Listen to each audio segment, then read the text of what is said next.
İki dənə qız dünyaya gələndən sonra dadam yol gözlürdü ki, oğlu ola. Amma mənlə qız oldu. Dadamla təsmim tutdu, məni o yerlərə apara ki, fəqət oğlanlar gedə bilərdi.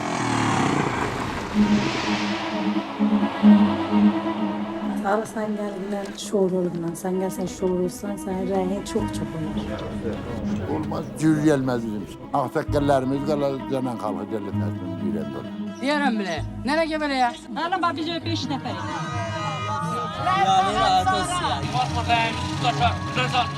Hocam mənə zəyin burada məhvub səhra şour şey. Kəndə cavanlarınla tayfa tükəndi.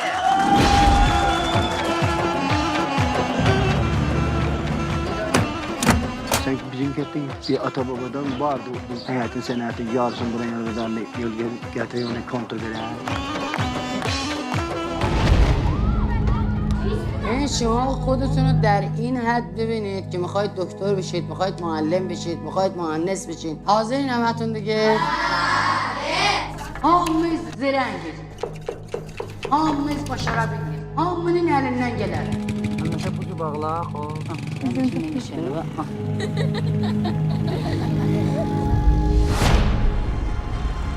Tabi ürettik ola, adam ola, tabiyle dünya ne kadar.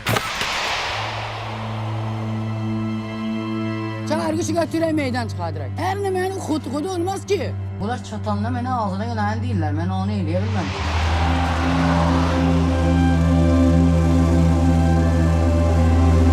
Digərən namə gəlib sənə dadgahda. Üzər elə sənin yərindən şikayət edeyim. Bunlar mənim hüviyyətimi zirüsual aparır. O zat ki, döyüləm, istirlər olam.